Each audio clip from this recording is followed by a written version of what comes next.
Hey guys, in this video we're going to look at the song In My Life by the Beatles from their album Rubber Soul, which is arguably the greatest album of all time, and In My Life is one of the best songs on this album, so that's definitely saying something.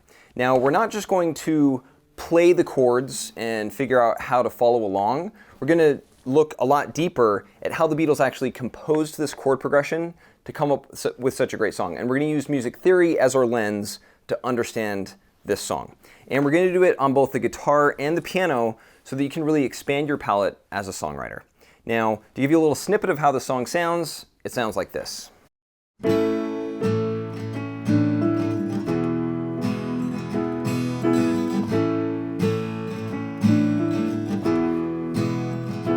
There are places I remember all my life, though some have changed, some forever, not for better.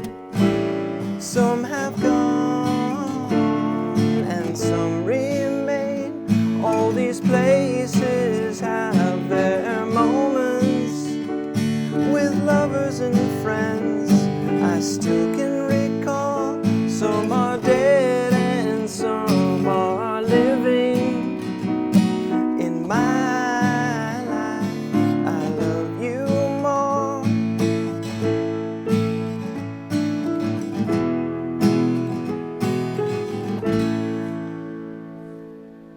So that's basically how the song goes, and we're not going to get into all of the embellishments. The Beatles are excellent musicians and can really come up with some cool sounds, as you know, but we're going to look at the framework of the song, at the actual wireframe of this chord progression to really understand what makes the song work so well. And we're going to start on the piano looking at the intro section.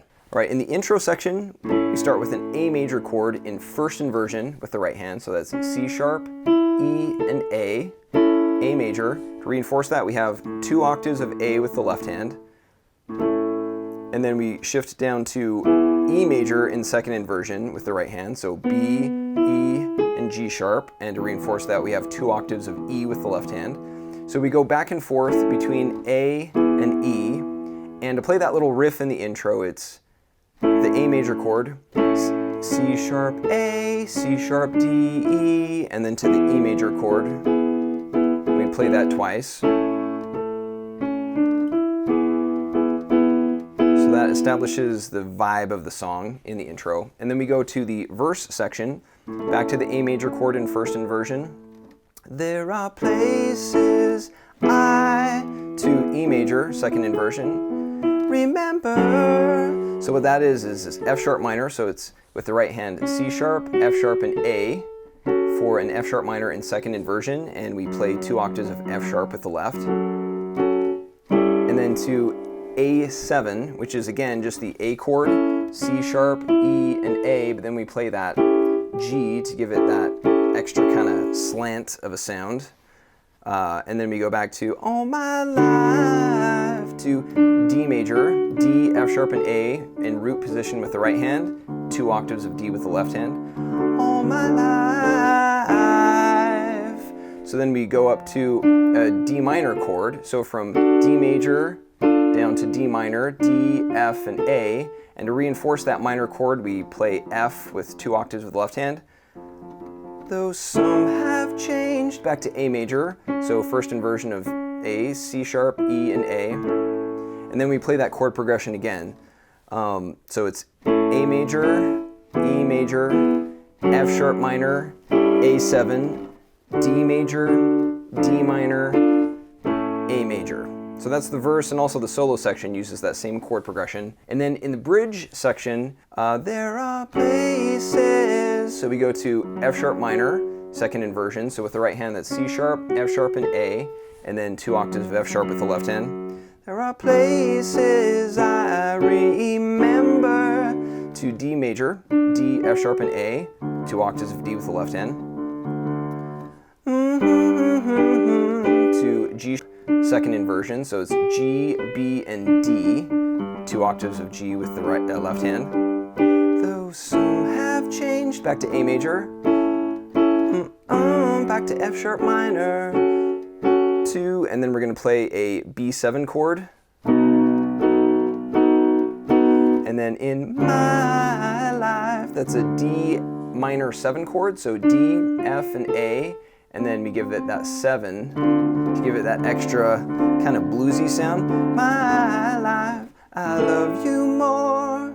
So notice how the song title, In My Life, comes from that really beautiful chord that's kind of unexpected there with the D minor 7. In my life, I love you more, back to A major. And then the outro reinforces that with in my life, I love you more, back to E major, and then A major. Okay, so these are the chords on the piano, and we haven't gotten into why we're playing these chords yet, just what chords to play. That's the first step. And as the next step, we're going to look at how to play these chords on the guitar. In the intro, the chords again are A major, so we play the A major down in the open position here on the 2nd fret, and then to E major, open position, again back to A major. So that's the intro between E major and A major, and then we're going to go to the verse section, which is there are places to, so that's A major, to E major, to F sharp minor, so that's a bar chord on the 2nd fret, to A7, so that's basically an A major chord, but we're lifting the 2nd finger to play that G note on the 3rd string, the open G. All my life, so that's D major to D minor, so from F sharp major, or F sharp in the D major chord to F in the D minor chord, so from D major to F minor, back to A major. So we repeat that chord progression, A major, E major, F sharp minor, A7, D major, D minor, back to A major. So that's the verse section, and also the solo section uses that chord progression. And then in the bridge section we go, all these places, so that's F sharp minor, have their moments to D major, with G major to A major, back to F sharp minor to B7, and then to a D minor 7 is basically the A, C, and F, and then the open D. That's the D minor 7 chord, back to A major. And then in the bridge section, we repeat that beautiful chord of D minor 7, back to A major, to E major, da da da da, and we end on A. All right, so these are all of the chords in each section, which is good because now we know all of the chords to play, to string them together into chord progressions to play the entire song. But like I say, we're not just going to stop there because knowing what chords to play is only the first step. So to dig a little deeper, the next step is to understand why we're playing these particular chords in the first place. And to do this, we have to identify the tonic, or the tonal home base, the chord that the song centers around and resolves to, which in this case is A major. A is the tonic, so this song is in the key of A. To understand the song, knowing the key is important because that really kind of gives us the framework to understand why we're using the notes and using the chords. But to really understand what we're working with here, we have to understand the mode, specifically what mode we're using to come up with this chord progression. In My Life could have been written in any of the 7 modes. So we have the chords of the song in order of their appearance within the song, but they seem kind of random. So to really make sense of how these chords are used together, let's figure out which mode we're working with, and then we can really make sense of things. So we can figure out the mode through a process of elimination. And to do that, we're going to start with the key of A. Since A is the tonic here, we're going to start with writing the A major scale along the top to get our bearings. So we have A, B, C sharp, D, E, F sharp, G sharp, A. That is the A major scale. So A is 1, B is 2, C sharp is 3, and so on. So using this pattern as a reference point, let's see where all of the chords in the song are positioned within the key of A. So we have the A major chord, and that is in the first position, so we're going to write that in the 1 position.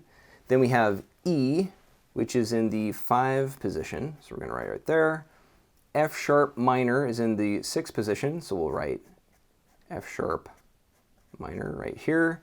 And then we have A7, which is basically just the A chord, the 1 chord in the 1 position.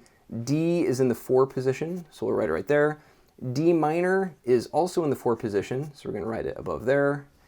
And then we have G, which is in the 7 position, so we're going to write G right there. B7 is a 2 chord, so we're going to write it right there, B7. And then D minor 7 is the same as D minor, so we can just write a 7, it's the same chord. So these are the chords in context within the key, but let's see where they fall within the song. So we have A, which is a major 1, so we're going to say that's in the Ionian mode. Major 1 is also in the Lydian mode and in the Mixolydian mode. So far, this song could have been written in Ionian, Lydian, or Mixolydian. So let's look at the B7 chord. That's a major 2 7 chord. So major 2 is Lydian. So that chord comes from the Lydian mode. Then we have a major 4 chord. D major is a major 4, which is in Ionian. It's also in Dorian and Mixolydian. So we're seeing that we've got some borrowed chords from different modes is what this is appearing to be. So we have the E major chord, major 5, which is in Ionian, and it's also in Lydian. And then we have F sharp minor, the minor 6th chord, which is in the Ionian mode. It's also in the Lydian mode and in the Mixolydian mode. Then we have the G chord, which is a flatted major 7. So flatted major 7 is in the Dorian mode. It's also in the Mixolydian mode and in the Aeolian mode. And then here A7 is really just a major 1 chord. D minor 7, D minor is a minor 4 chord, which is in the Phrygian mode, Aeolian mode, and the Locrian mode. So we've got a blend of different modes here, and something to look for is that we have the 1, the 4, and the 5. All of those are major chords, and really Ionian mode is the only mode with a major 1, major 4, and major 5, which is significant because those 3 chords are closely related in the circle of fifths. And it also has the minor 6 chord. So we're going to say that the song is in the Ionian mode, but it has some borrowed chords. It has a borrowed chord from Lydian, so the major 2 chord is borrowed. And then we also have the minor 4 and the flatted major 7, which both come from the Aeolian mode. Both of those come from the Aeolian mode. So what we're looking at here is a song in Ionian with a borrowed major 2 from the Lydian and a borrowed minor 4 and major flat 7 from the Aeolian mode. Okay, so In My Life was written in the Ionian mode with a borrowed minor 4 and flat major 7 from the Aeolian mode, and then also a borrowed major 2 from the Lydian mode. This is kind of heady, nerdy stuff, to be sure. But this is really what the Beatles used to compose this chord progression. They used these chords and the logic of harmony, the music theory behind these chords, to come up with this song. So knowing this is really the key to cracking the code of this song and your own songwriting. But what really informed their use of these chords? So it's one thing to know that these chords came from these modes, that they're borrowed from parallel modes, but it's another thing to really understand how they strung them together into a pleasing chord progression. And there are a couple of things that inform why these chords are used. One is just how the chords support and follow the melody, but also how these chords are informed by the theory of harmony. So to explain, let's start with the circle of fifths. This fundamental pattern illustrates how all notes and chords are connected to each other in music, which we can visualize with the color wheel. And when we focus on just these 12 notes and then rearrange them into the chromatic scale, which is the pattern of notes as they appear on instruments, unwinding them into a linear format like this, we can pick out the Aeonian mode. And by combining every other note in this pattern using tertian intervals, or intervals of major thirds and minor thirds, 7 chords are formed, which make a string of harmonies that we can wrap into a loop of harmonic space like this, to then better understand how the song was written. These are the same 7 chords of Aeonian but wrapped into a loop of harmonic space arranged by tertian intervals. 1 is the A major chord made from notes A, C sharp, and E. The minor 3 is the C sharp minor chord, C sharp, E, and G sharp. Major 5 is the E major chord. The diminished 7 chord is G sharp diminished. The minor 2 chord is B minor. Major 4 is D major. Minor 6 is F sharp minor. And then back to 1, A major, notes A, C sharp, and E. And while each chord is built from a combination of notes, we could represent each harmony by its root note, like the major 1 chord here, shown simply by the A note. In this way, we can picture different chord progressions by moving through their respective root notes. And in the intro section of In My Life, this is what it looks like. From A major, starting with this dot, means the starting point, from A major to E major, back to A major, and to E major. And then in the verse section, the chord progression is A major, up to E major, F sharp minor, to A7, over to D major, the major 4, D minor, the minor 4, back to A major, and then we repeat that progression again from A major to E major, F sharp minor, A7, D major, D minor, back to A major. And then in the bridge section, it looks a little crazy, but it's really not that complicated. We start here with the F sharp minor chord, the minor 6th, over to D major, the major 4, going to this borrowed chord, again from the Aeolian mode of the flatted major 7, G, back to A, the tonic, A major, again cycling through F sharp minor, over to B major, the borrowed chord from the Lydian mode, then to D minor 7, minor 4, 7, and then back to A. So it looks like a lot of movement, but really it's just a handful of chords flowing through harmonic space. And then in the outro, it goes back to the minor 4, 7 chord, that D minor 7, which gives it that signature sound and the falsetto melody, over to A major, the major 1, goes back to the tense chord, the dominant chord in the key of A Ionian, which is the major 5, E, and then resolves finally back to A major, the major 1 chord. So this is In My Life by the Beatles. I included a link to the song in the notes below so you can play along with the song. And then also next I'm going to show a couple of diagrams that are a summary of the chords and progressions in this song that you can use to pause the video and then take a screenshot to refer to at your own pace. And these are the insights and the illustrations that I wish I had when I first was getting into songwriting, so I wasn't just flying blind. I could use music theory to really understand what goes into songwriting. So let YouTube know if you think this is a good one and join the conversation below. My home on the internet is mycolormusic.com if you want to learn more about what I'm doing. YouTube is currently my favorite, so if you want to join me here, definitely subscribe. And also, my other place that I'm usually at is on Instagram. My handle is MikeGeorge360, so definitely check that out. And thanks for watching. I'll see you in the next one.